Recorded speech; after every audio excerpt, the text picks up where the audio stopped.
more, right? Because I think at the end of the day, Web3 is here to stay. I'm 100% Web3 is here to stay. If not, I would cut my dick off, right? I think this is definitely here to stay. 1, 2, 3, 4.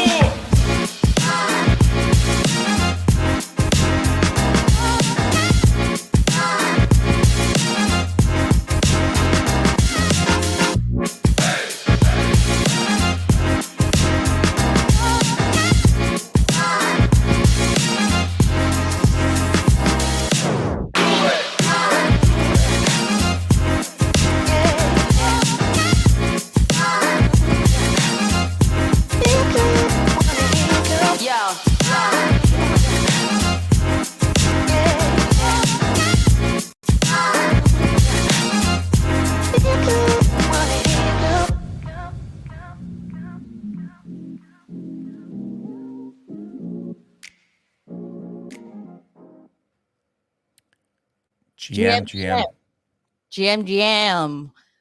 If you're new to the show, I'm opening the show as always with the ABC. We are Asia-focused, builder-friendly, and cool vibes only, powered by Memeland, the home of Captain's Potatoes, the MVPs, and Steakland. And my name is Karen, and I'm your co-host as well as head of social for Memeland. Hey, everybody. I'm Casey, and I'm a big community builder, and Karen and I love talking to founders and creators. We're excited to bring you the show live from the GM Show studios in Hong Kong, where each week Karen and I chat to the most exciting builders in the Web3 space. This is episode number 45. Yeah, if you're excited to be here, show off some emoji love on X, YouTube, and Twitch, where we're broadcasting the live video where you can see our faces. And some people just want to listen to the show. So we also have X Spaces going on. So you can just listen to us. You don't have to see us. You can choose whatever you want. Yep. 2 different ways to enjoy the GM show. But I like to think that we put a little effort into the video side of it, and you watch the video more than anything else. Anyways, before we begin, let's hear a quick word from our chairman. What is discussed on the GM show is not investment advice. We may or may not have ownership interests in the projects we are talking about, but this is not investment advice in any way, shape, or form. And this is not Sir David Attenborough.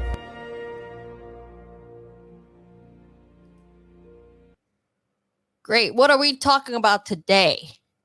So it's a very interesting topic, I think, today. But have you ever wanted to pool your and my crypto to buy an NFT together?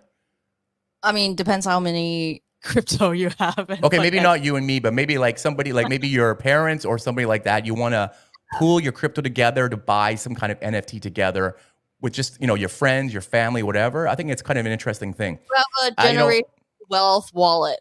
Yeah, exactly. And because not everybody has like a ton of ETH, but they all want to buy like, some Bored Apes or something exciting and put it into their wallet. And, looking at our speaker today, I was looking at their website. Did you know there is a Memeland MVP shared wallet? There are 29 members in this thing. They own 2 MVPs, a ton of captains, a ton of potatoes, and it's a combined value of $1.3 million US. That is crazy. So that's why, people always think, oh, I can't afford NFT. Well, you can actually combine a bunch of people together to buy the stuff that you like, and they can add different things into it. They have, voting and governance rights and things like that on that wallet. So it's quite interesting. So the company that's doing this is called Lore, L-O-R-E, and it serves as a one-stop shop for the entire life cycle of a group wallet.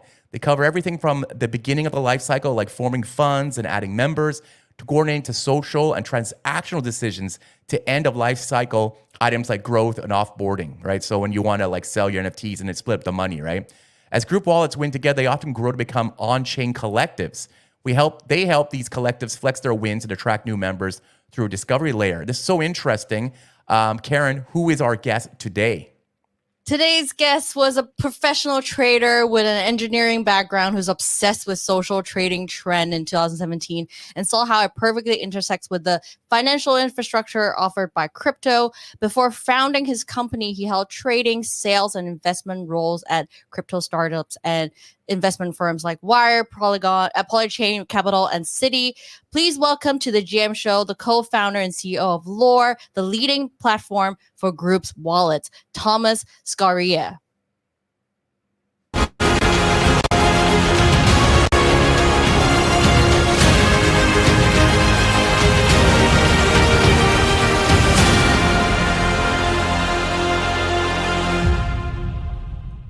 Wow, that is Hi, Tom.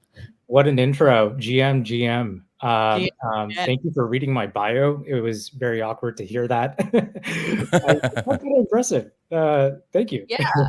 Yeah, good to have you here because we have a lot of great stories in our community. And of course, I know there are a lot more stories coming from your side as well.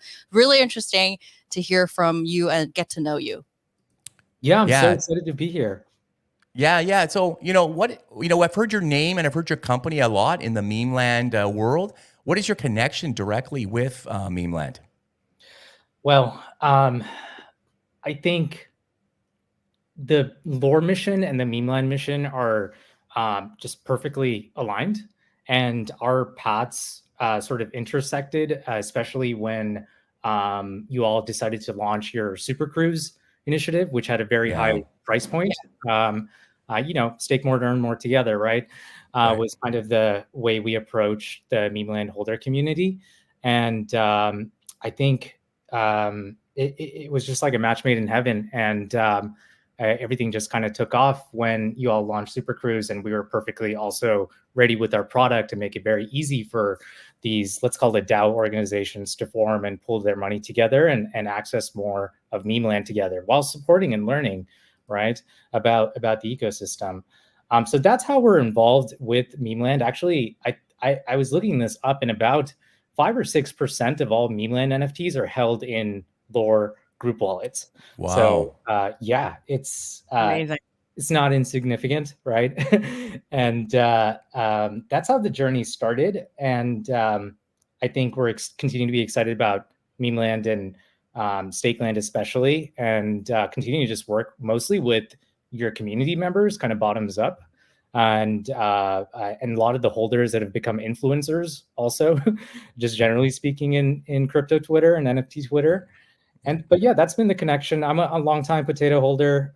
Recently bought a Captain with my wife using our Lore wallet. So big time supporter. Lore Treasury owns some meme coin, right? So we're definitely excited and just rooting for you guys, not only from the sidelines, but hopefully feel like we're a little bit part of your team as well. Okay, so you do have a Lore wallet with your wife. I do have a Lore wallet with my wife. Yes. Yeah. Okay. Interesting. That's good to know, because I just brought that up, and Karen's not my wife, but we're just thinking, like, if we two people like in a relationship wanted to share a wallet to buy stuff, that's quite an intimate way to get everybody into the crypto world, right? No, I think it's empowerment for a lot of our community members. It's basically giving them more options, and also like creating a community inside a community as well, like to create more like intimate groups and like people having more special connection, like a deeper connection there. We've heard a lot of stuff like that, people that are on Lore, and there are a lot of great stories that came out of it. Great. Okay, so that's great to hear. Let's get into the interview. Tom, we asked the same 20 questions to each week's guest to get some insight into their day-to-day life, what inspires them, and what lessons can they pass on to the next generation of people building in Web3. Karen, let's start it off. What's the first question? Yes, let's do the warm-up. What's the one app you have on your home screen that not many people do? Yeah, so it's not an app, but you all know about these widgets that Apple has brought out, where you can basically like embed a larger version of the app into your home screen. So half my home screen is actually the Apple Notes app, and really another quarter of it is my step tracker for the day. So I think that'll just show you kind of my priorities in life, which are like running and writing and putting my thoughts down. That's a big part of how I stay sane. And, generally speaking, I avoid my phone as much as possible. Yeah. So if I am signing onto my phone, I'm at least like tethered into like how it can be helpful to my mental health and how it can be helpful to me as a founder. So though, yeah, those two widgets are front and center. That's Wow, great. so you- I use the notes. I use the notes app like that too. They're the first person I met who also does that. Yeah, I maybe this is not an uncommon habit, and Yeah. I should come up with a better answer. No, that's great. That's great. No, I was gonna say, like, you actually stepped outside of your house, or you're just doing steps around the desk. A little bit of both. I generally do a lot of like walking calls and stuff, and try to do phone calls over Zoom calls. I'm also a big time runner, and I get 80% of my steps in through my running habit. But yeah, I try to like just stay mobile. Yeah, the walks and stuff when I'm problem solving. I think I think my habit around steps is like definitely a big part of my life. Yeah. Okay. So if you're a note taker, writer, then you must have a good answer for this next question. What is the one book that you've given most as a gift and why? Yeah, writing and reading are interestingly linked. I think reading's great for consuming knowledge, and then writing's really great for connecting knowledge and finding those intersection points. But yeah, to answer your question, I don't really gift books very often, and it would totally depend on who I'm gifting it to. But most of my friends these days are founders or striving to be founders. So I think Peter Thiel's Zero to One was really instrumental for me, and really I think I mean most of our business strategy I think can be found in that book, and that's how I kind of think about startups and venture scale businesses. So that would definitely be like the book that I would gift to someone. Yeah. Great. Okay, so the next question is, what is something that has greatly influenced your life? Is it a person, a movie, or I don't know, a comic book or something? Well, it's an event that has basically also resulted in me consuming books, movies, and people around it. And that event was the 2008 financial crisis. I was a junior in high school at the time, and I'm an immigrant from India as well, so I think I was definitely Americanized pretty quickly, but as you can tell, Yeah. I looked at America at such a high kind of bar and status, and I think to experience that, I think made me kind of question the whole system, and made me realize that maybe the people running the system are just like me, like kind of just don't know what they're doing and they're trying their best. Yeah, and it was just that emperor has no clothes kind of moment, and I think that's what got me obsessed with financial markets. And of course, I from the crisis, like all the different books and movies that came out of it, like The Big Short, for example, is a big one of big favorite of mine, and read all sorts of books around the crisis, and consumed all sorts of different people that have stuck around since the crisis, like Jamie Dimon, for example, is like a mainstay that took JP Morgan through that event, and then he's still around. So yeah. Okay, great. Next Great. question. Besides your smartphone, what is the one gadget or product in your life that makes it better? Yeah. So I'm a huge fan of Salomon XT6 shoes. And Okay. so I'm a Wow, bit of so like, specific. yeah. So I'm a bit of a fashion guy. And like, I'm like intentional about my clothing. And I'm a big time runner, and I travel a lot for work.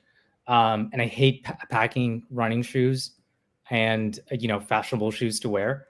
So Salomon XT 6s are like these shoes that I've discovered where I can like express my fashion self, and also they're just great shoes for running.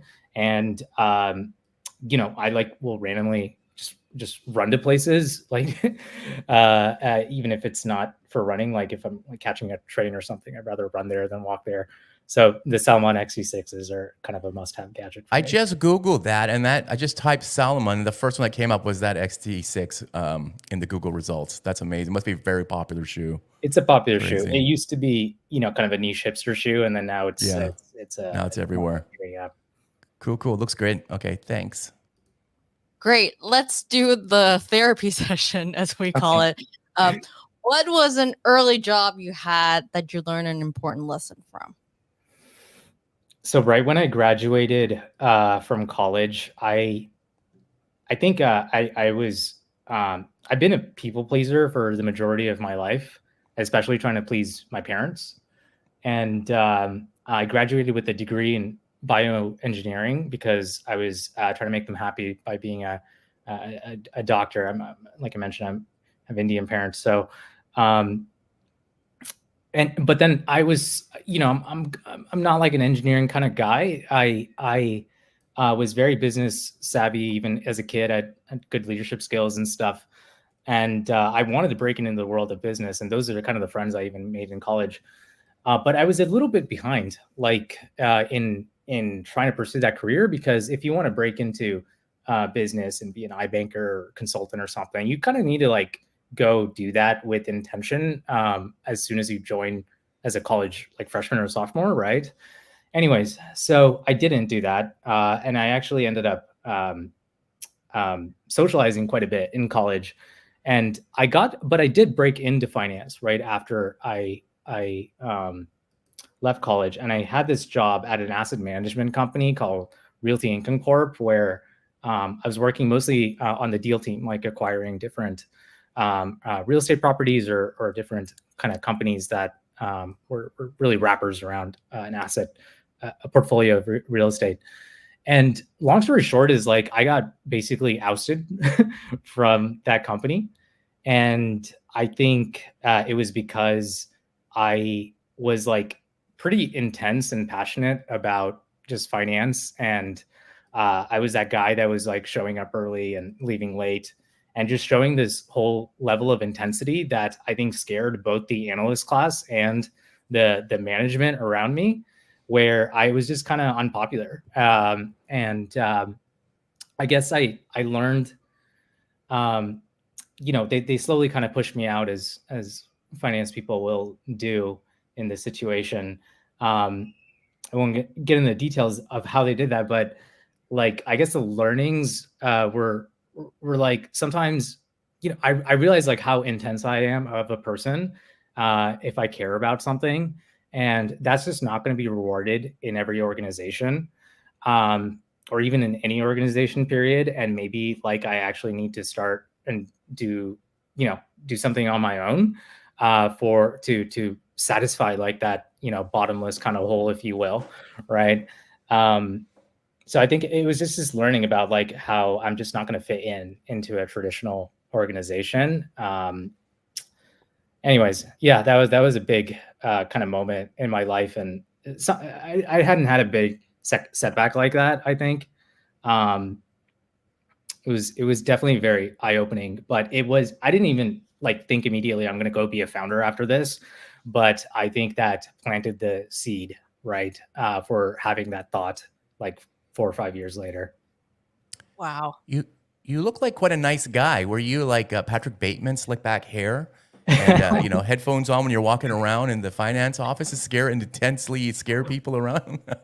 I don't know. I think I was just maybe overly competitive with the other analysts.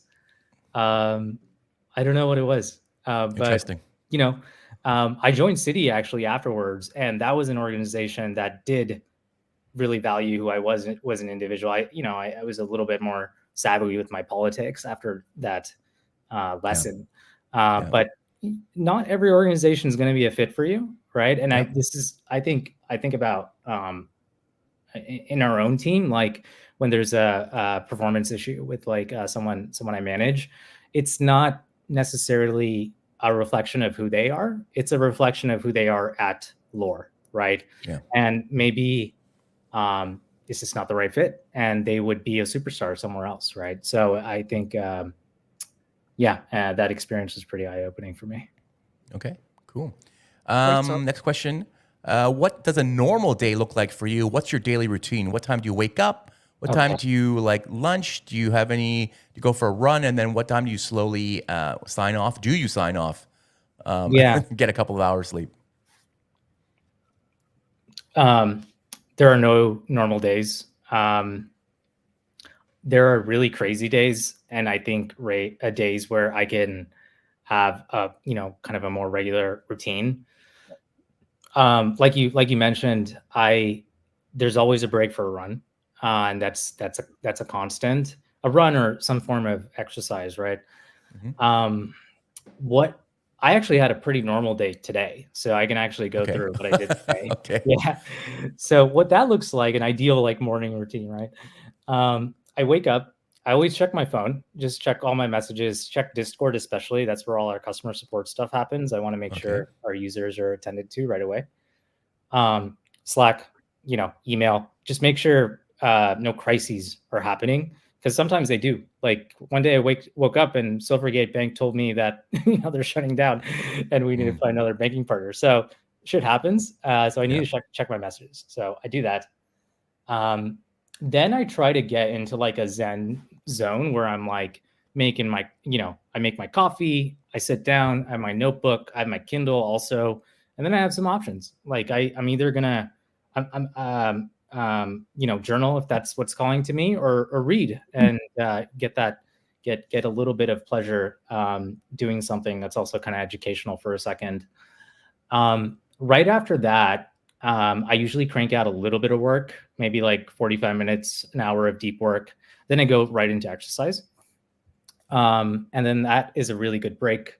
Right after exercise, these days, I'm getting older, so I have to be more conscious of my health and body and stuff. I used to just intermittent fast, like from running like 8 miles to dinner, right?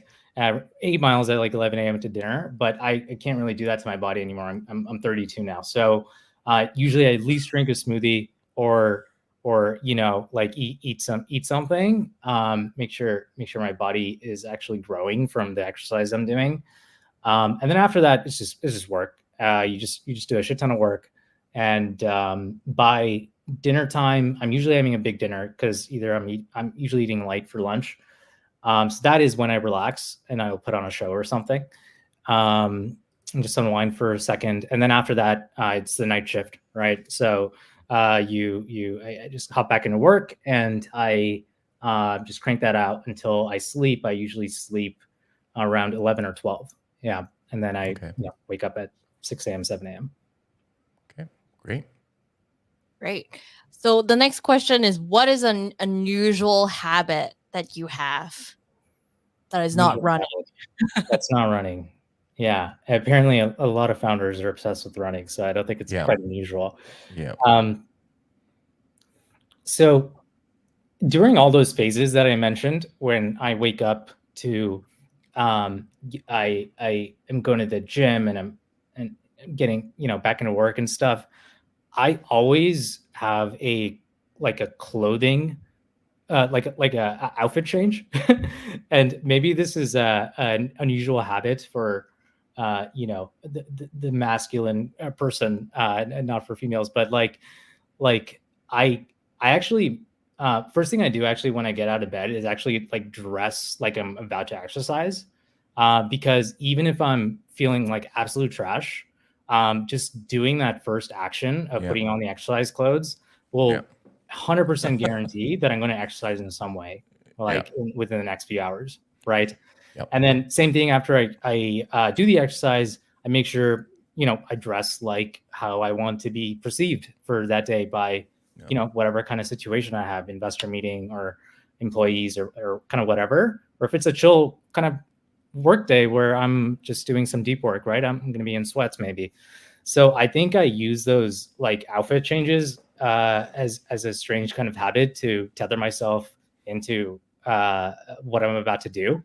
And I think I find that maybe a little odd. Maybe it's not. I'm not sure. Yeah. No, it's not odd. I think I do that too. Okay. So it's a great mind setting for your tasks kind of thing. Your wardrobe is actually quite important. Otherwise, you're just in sweats all the time, and then you don't know where you are. Okay, next question is about kind of like, we asked this question because we kind of think a lot of people picked up new habits and beliefs during the pandemic that they use today. But you may have that from just a few years ago, or may have some that happened to you younger, something that changed and improved your life. Yeah. I really believe in increasing your surface area for luck. I think luck is a big factor for success. And there's not too much you could do about it, but you can position yourself to get lucky. So let me give you kind of an example. Actors go to LA, right? If you're trying to be a startup founder, you go to San Francisco or another startup hub. If you're trying to be a finance pro, you go to New York, right? So I think like being very intentional about the city that you're living in can increase your surface area for luck. 100%. I wanted to be a crypto founder, but I knew I was underdeveloped in certain areas. So I actually broke into the crypto industry working for this company called Wire. And that was actually, I was passionate about Wire and I love the team, and some of my best experiences in life were working there. But it was also to position myself so that I could become a crypto founder and get lucky, right? Like for instance, the first check that was cut into Wire, I have it actually framed on my wall. I'm in a hotel room right now, otherwise I'd show it, but is from Olaf from Polychain. That check was for $25K, and we actually desperately needed it at the time. But I ran into Olaf in a bathroom because Polychain just happened to be on the same floor as Wire. And because of that intention to be a crypto founder and then, position myself at a company where I could do that, I just happened to run into Olaf in a bathroom. And then, and one thing led to another. And he obviously didn't write the check there, but, I met him there. And a year later, I left Wire to start the company, and he was one of my first calls. And that's how I got lucky, right? Meeting. He remembered you from that bathroom meeting a year before. That was an amazing bathroom experience. Yeah. I guess so. Yeah. That's a great story. Like, be with the person, be close to someone, or maybe you can run into someone at a bar or at a toilet that could change your life. Okay. Next question is, when you feel overwhelmed, what do you do and how do you relax? Yeah. So overwhelmed, I think, is quite a specific word. If I was feeling stuck, I would definitely run. But for overwhelmed, what I would do is I have a sort of a stoic journaling routine. It's kind of an adaptation, a quick format of the traditional stoic routine.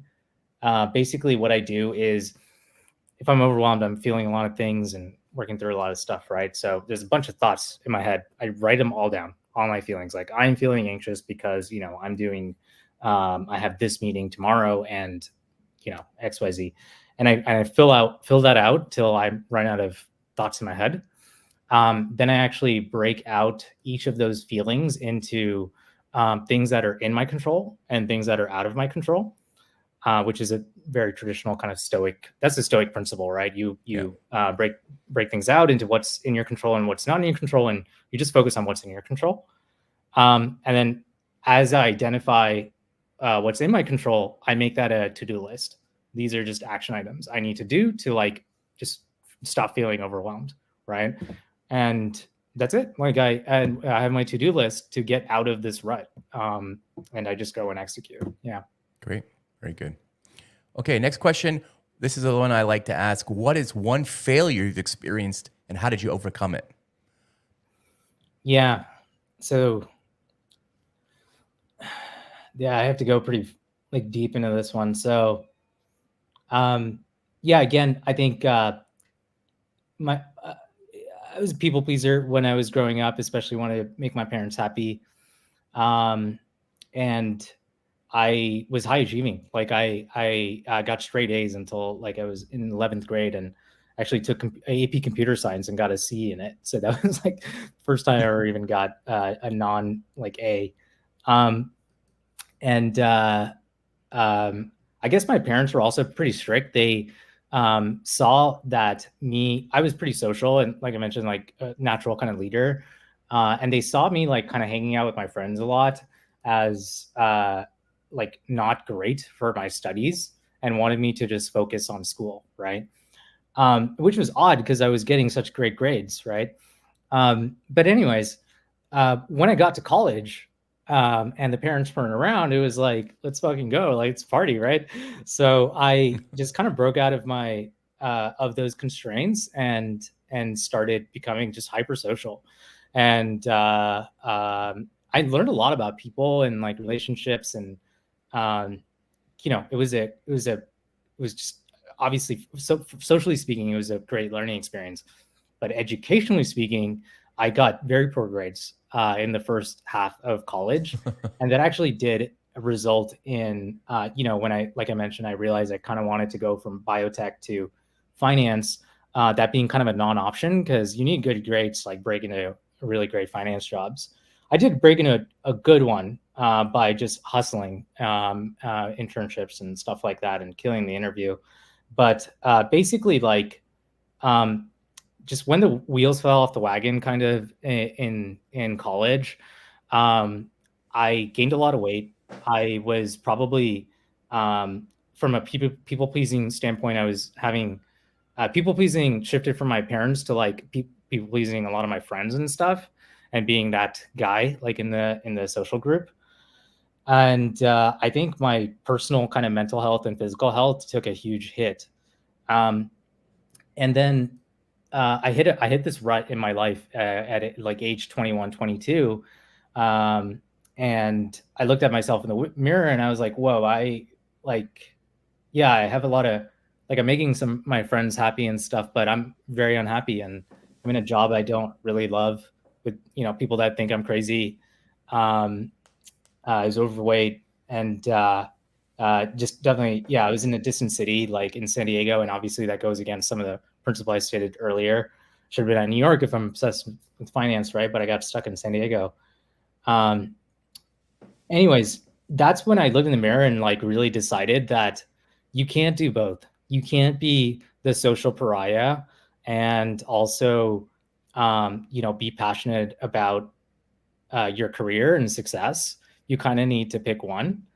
And I all the success that I had when I was growing up, I look back on it and my parents were kind of right, like to incentivize me, my happiness around like success in a way. I don't know if I was pre-programmed to do that. Like they programmed me to do that, and they're kind of right.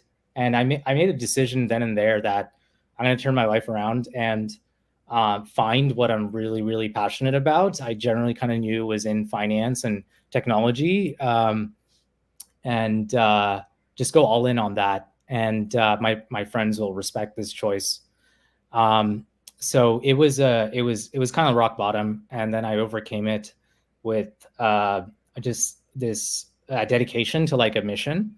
And it came with a lot of sacrifice with my social life, but you know, and 5 years or 4 years later, like I discovered crypto after trying a bunch of different things in this intersection of finance, technology, and you know, I had the biotech degree, so I tried to by technology. I tried a lot of like biotech stuff too, like biotech VC and biotech hedge funds. And anyways, when I discovered crypto as my passion, I was like, okay, this is it. I finally found it. I'm ready. Like, I'm just going to go all in on this. And I did sacrifice a lot of my social life, but like, I'm happy. I'm doing exactly what I love. I think a lot of people don't find their passions in life. Right. So I feel very, very grateful for that. And that without that failure, without that wake up call, and that exact moment when I looked in the mirror and I felt like a loser, I don't think I would be where I'm at today. Wow. Great.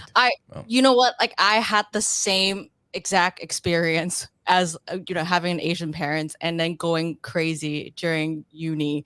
And it's just, I think a lot of Asian kids do experience that. And we think we should have like a Asian builder therapy, group therapy or something where we are still recovering from the parenting and the childhood trauma. But I think it's like still a great like childhood story for making you stronger for some reason, and not necessarily as a people pleaser anymore. The question is, what is the best investment you've ever made, and what are the returns? Is it your money, your time, your energy? Is it the first crypto bull run? Yeah. Definitely. It was when I found that passion of crypto, specifically new asset management models around crypto, and this was in it was early kind of innings of it, but making the decision that I was really excited about that and going all in, that was the best investment in my life. Because when you find that thing you're really, really excited about, and it's a thing where it's early and it's going to grow and become big, I think I got all sorts of tailwinds in my career by making that kind of contrarian bet at the time, right? It was a weird thing to be obsessed with, but and like many great investments, it also, your time horizon has to be pretty long, right? And you have to ride through many bear cycles and stuff. But that call was the best call I made in my life. Interesting. And best sort of investment. To follow up on that question, though, how do you get through? Because crypto is so up and down, right? Yeah. How do you ever question yourself in a bear market, or you think that it's just the way it is? Because I don't think there's, other than maybe the financial market with you don't see too many other industries that go up and down so rapidly, right? And how do you keep focused during that time? I think it's actually harder for me to focus and be convicted in the bull market. Okay. And I'll explain why. So every frontier tech market is actually as volatile as crypto. But crypto has a price ticker attached to like literally everything, right? And you're watching that price kind of go up and down, and you're feeling that, right? But if you had a price ticker attached to VR or AI, like they're going through all sorts of crazy bull cycles and bear cycles as well. Definitely accentuated in crypto. In bear markets, like, since I'm such a missionary and just believe this, and I am thinking in the orders of decades here, and this is just like my life's work. I wouldn't start a company outside of crypto. The bear markets are great because all the noise is gone, and you just need to focus on building and executing. And it's actually pretty easy for me. I think obviously it's not easy for other people, and including some of my team members. Like, as much of a great founder I can be and great leader, I think it's very easy for people to feel like things aren't working in the bear market. So it's challenging. I need to convince people and just stay optimistic. And I think I definitely like held my ground the entire time there, not wavering at all. The bull market, though, does stress me out because this is the time when everything you did in the bear market is supposed to be harvested, right? Yeah. So you put in all this work and you're in this harvest mode, but the harvest isn't exactly what you thought it would be. Like, if you asked me 6 months ago, we're just going to run back meme coin season right now, that would not be like, anything close to what I would have predicted. And since this is happening now, and our product actually isn't really well positioned for meme coins, right? Yeah. We're pretty focused on NFTs, and I could tell you kind of why, but now we're like hustling to see how we can have a use case that does tackle the meme coin market. And the bull market, my biggest fear is like isn't not my biggest fear, but constant fear is that by the time we get something out for meme coins, the meta is going to change, and it's going to be this new thing that I also just didn't completely predict, right? So I think in bull markets, it's really stressful because you put all this work in, and you're trying to like just have just catch the fish, if you will, but the market's just changing so fast, and I think it's very hard to chase those trends, and I think you kind of need to be grounded in your convictions again. Like, we truly believe that all these meme coin profits will get rotated into NFTs, and we're like, let's just kind of keep building NFTs. Like, that is the best option right now. Let's not like do a little micro pivot into meme coins and be late for that. Let's go to where the puck's going, right? As best as we know, at least. Yeah. So okay, let's talk more about the NFT and the future question for sure. But that's great. I'm very excited to talk more about that. I'm going to jump into the next question quickly. Who is someone you look up to, and what is your favorite quote from him or her? I know my favorite quote, and I know, but they're not from the people I look up to. So my favorite quote is, and I literally had this written like on top of my notes, just daily reminder kind of thing. Winners focus on winners, losers focus on winners. Or sorry, winners focus on winning, losers focus on winners. Right. And amazing. Do you know who said that? I don't know who said it. I actually was Googling it earlier, trying to get to the bottom of it, but I actually saw it on like a Michael Phelps. A meme. Yeah, a meme with a Michael Phelps. I see it. Yeah, where like the meme goes like this: like, Michael Phelps is just focused on like being first place. So he's in a swimming pool with one other guy, right? Yeah. And the shot is him. I think he's doing like the breaststroke or something in the Olympics. Yeah. He is just zeroed in on the finish line, right? Yeah. And the guy in second place is watching Michael Phelps, exactly. Right? He is so. Anyways, I think this quote is actually also linked to a learning that from one of my favorite people, which is Warren Buffett, classic. But anyways, Warren Buffett has this saying about CEOs that basically the top CEOs are focused on basically like innovating, like top 20%, if you will. And then the other 80% are actually focused on copying the top CEOs. And you see this all the time, especially in crypto. And that's how I think a lot of these metas are kind of created. It's like someone very original came up with points, right? And then like 8 other founders are just scrolling Twitter and see that points are hot, and like, oh, we can pounce on this, and let's just copy paste what this founder did for points and do it on our side without really thinking through like if this really makes sense for your product or anything like that, right?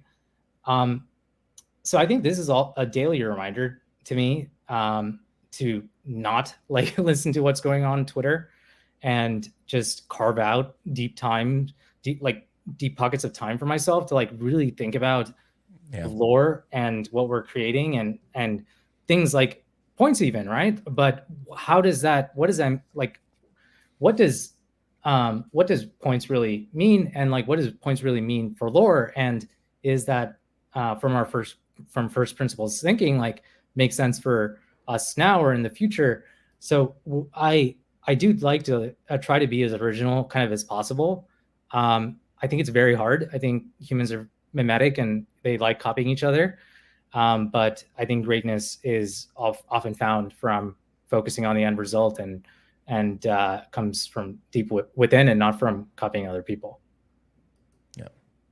Great. Here comes my favorite question is, what is one conventional wisdom that you disagree with? Yeah. Tough one. Because I actually do agree with a lot of conventional wisdoms when you kind of drill down into them. I think it's this idea that like money is the root of all evil, or like money is not equal to happiness. And this kind of obsession with money and emotions. I disagree with that. I think money is a social construct and sort of like a game and a point system that's invented by governments mostly, and money's also gone through kind of an evolution from it being invented by really people and merchants to way back in the day, like it was all barter. And then after that, I think when people had real skills and they were advertising their skills and getting, something in return for their skills, they were actually, a lot of shopkeepers were actually issuing their own currency in some way and being their own balance sheet. And then money then became kind of a state thing, right? It was backed by some sort of treasury, but of course now we have fiat money. So it is like this system that is kind of invented, and I don't think it's really kind of the root of all evil or equated to happiness in some way. I think it's just this whole different thing that people need to think about differently. And I think crypto is also kind of redefining what money means, right? And I think we're, generally speaking, crypto is allowing for more less institutions and more money that is issued by people. Like people become the kind of atomic unit and become the bank, if you will. And of course, not everyone has time to be a bank, so we're going to have people use things like lore to like delegate their money to somebody else, like their very smart friend, or delegate their money into a credit union, right? But we're headed towards like smaller institutions in my in my thesis, and more money that's centered around people. So I think just questioning all our norms around and the wisdoms around money is what comes to mind. Yeah. Good to know. Our next question is, so you got some lessons when you first started. What is one piece of advice that you would give to a first-time founder who wanted to start in Web3 today? It would be more of a conversation I have with them about, are you sure like you're really passionate about this? Yeah. Are you really passionate about this idea? Right? Because I think if you don't really, really care, and this wasn't your life mission to get here, and a continuation of your life statement, like it's just not gonna, you're just not gonna be able to make it through the ups and downs. You're not gonna be able to convince people when you're really tired. Like sometimes I just wake up and I'm really tired and I'm like, damn, I cannot perform in this meeting, but I'm gonna show up. And even when I'm really tired, people can tell I'm passionate about this mission, right? Of for Laura being this way for the 99% to pull together money and have a seat at the table and become a whale, right? I think without that passion, it's not possible. So I would probably really dig into that with the founder and see if they really, really care, because there's going to be a lot of challenges and you're just not going to make it if you're kind of being a mercenary about being a founder. Yep. Great advice. Great. What is the worst piece of advice you ever received? Is it someone that you met during your early days in crypto? Oh gosh. I got so much bad advice from VCs when I was starting Lore. Yeah. It's kind of a classic thing, right? VCs and poor advice, but it's kind of a knock on VCs, and it's a generalized statement because the top 20% of the VCs are very, very good and will actually avoid giving you generalized advice and dig into the problem with you and think about it from first principles and kind of jam on it with you, right?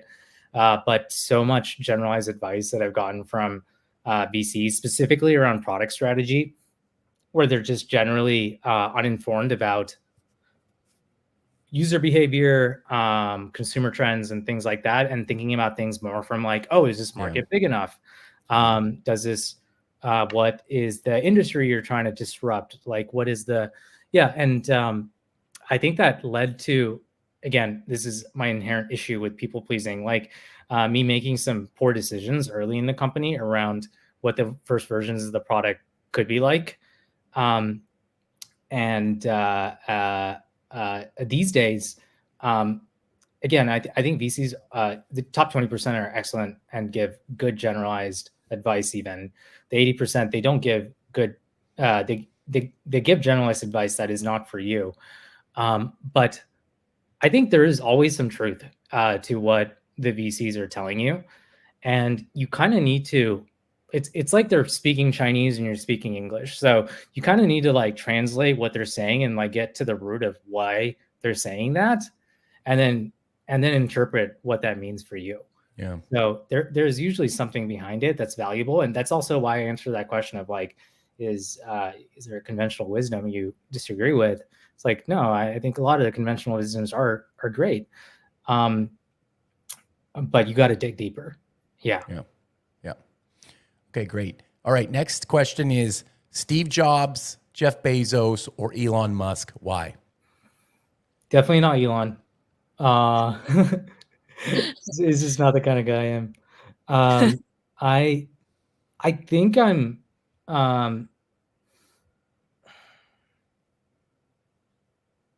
Yeah, I couldn't guess from your conversation so far which guy you would pick here. Yeah, So it's interesting. It's a tough one.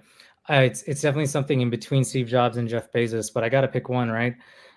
Well, I think that the reality situation is I have to be Jeff Bezos for this company because my co-founder wants to be Steve Jobs. And that is what a 50-50 partnership feels like. It's a, co-foundership is like a marriage, right? And I think there's some compromises. I think we set out with the company where he was more of a pure technical person and not too strategic and involved with product, and I was more of the Steve Jobs. But we quickly realized that it would be better for me to focus on the business side, the distribution side, and the market side, because that's actually my expertise. And my co-founder's expertise, after some education, I think, on both of us, right, is more on the product side and the technical side. So Jeff Bezos is the person I would model myself for at this very moment in time. But I think I do love Steve Jobs. Like I read the bio recently, and he's a GOAT, right? And I think his passion for the details and products are definitely still something I do at the company. Yeah. I love how you put it. Like, I think every team should have a Steve and a Jeff to make it work. Yeah. Like someone that focuses internally and someone focusing externally. I think that's like the perfect match. The next session is more about the Web3 side of things. So what got you into Web3 when you look back? Like, what's day one for you? Yeah. Heard about Bitcoin in college from a crazy friend. This is 2012. It's always a crazy friend. Yeah. Everybody answers that. And then, my whole kind of career journey was about finding my passion within this niche of like, okay, I love markets and numbers, but I am technical, and like I did, my parents were right to push me in that path, and I was really interested in science and stuff as a kid and engineering. But I guess like when exploring that niche, it was, there's some obvious answers like, oh, why don't you go be a VC, right? That's the intersection of finance and tech. So, but I knew I was looking for that intersection, and I knew I wanted to do something in asset management. But in asset management, you need to find your edge, right? As an asset manager, like what is that unique offering that you have? How are you going to generate alpha? And I actually started going deep into what like the new wave of asset management firms look like. There was at the time like hedge fund 1.0 was Stevie Cohen and like long short trading. Hedge fund 2.0 was all the quant funds and what Rentech and Adi Shah and all those kind of HFT firms were doing. And that was actually kind of a pretty big interest of mine because it was that intersection of finance and technology. Then I actually remember randomly on the internet, like researching this and stumbling this article that was called Hedge Funds 3.0. Okay. And I clicked on it, and it was this article about crypto and how all these new asset management firms are popping up in and around crypto. So I discovered Polychain Capital. They were one of the examples in 2017. And, Olaf was like on the cover of Forbes and stuff. And it was like this new wave asset management firm that was investing in tokens, and there's all this technology obviously behind that. It's revolutionizing finance.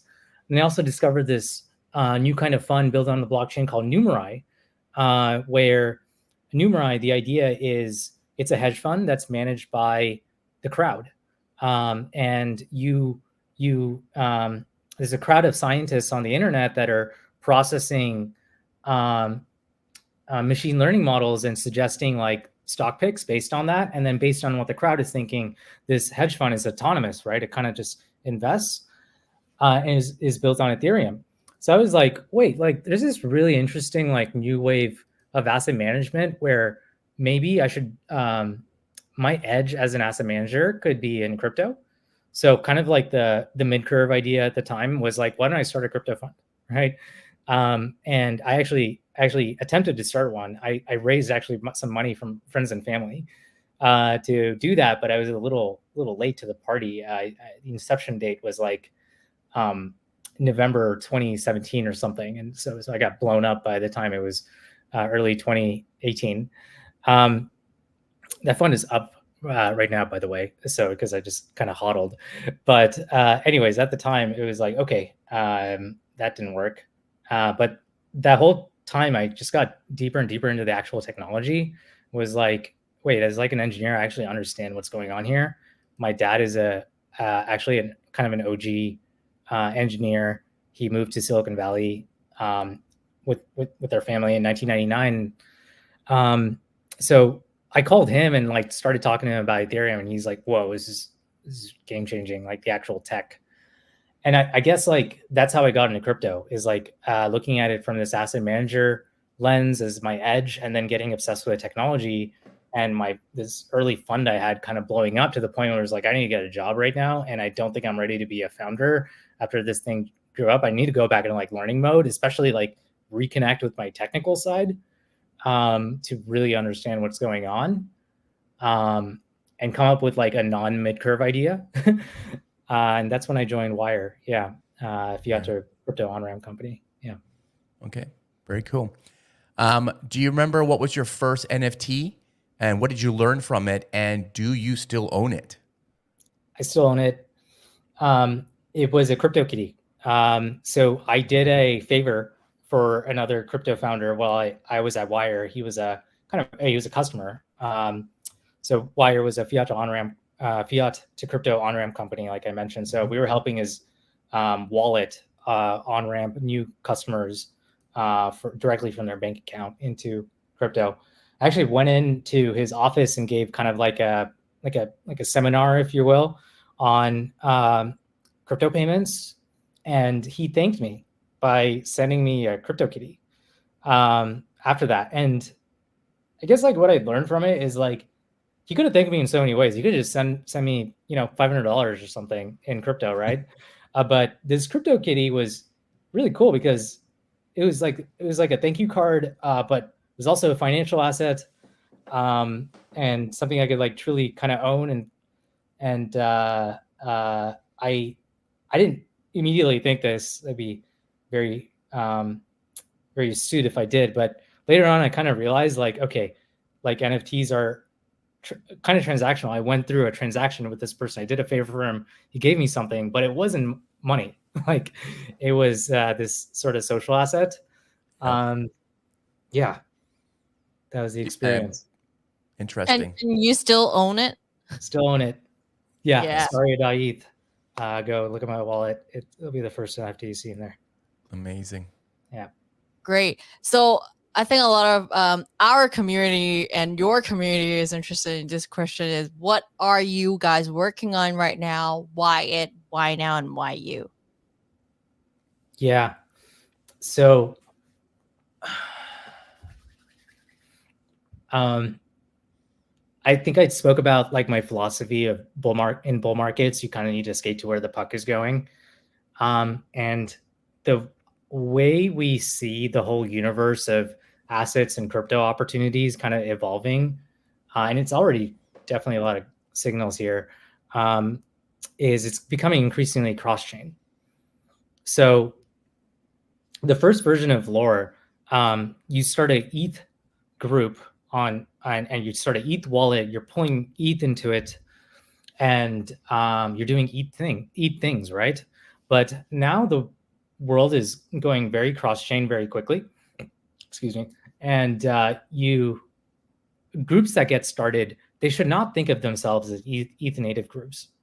They're just like on-chain groups, right? And they're chain agnostic. And their wallet isn't just on ETH. We should have a collection of wallets for them when they start on ETH, Bitcoin, Solana, wherever they want to transact, right? So I think to skate where the puck is going, you need to build a true cross-chain group wallet and think of the group as not just one wallet, but multiple wallets on multiple chains. And this is actually a big technical undertaking and a big user experience undertaking. Like, for example, what currency do you denominate the group in? It's not Ethereum anymore, right? Yeah. Which brings a question like, what's the currency of the internet? Is it Bitcoin?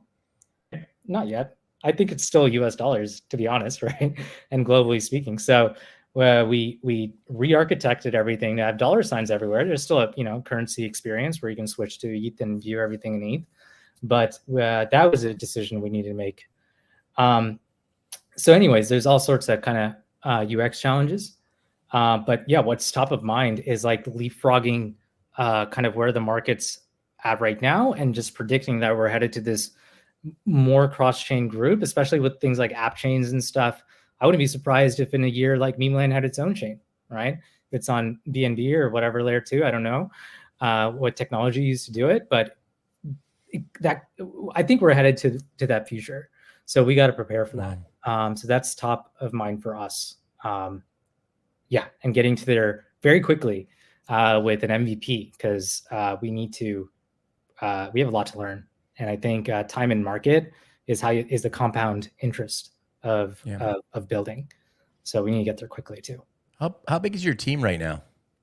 Yeah, we have 7 people full time. I usually don't quote the part-time team, but we're actually scaling out right now. There's a big sort of mission in front of us, and time is ripe, of course.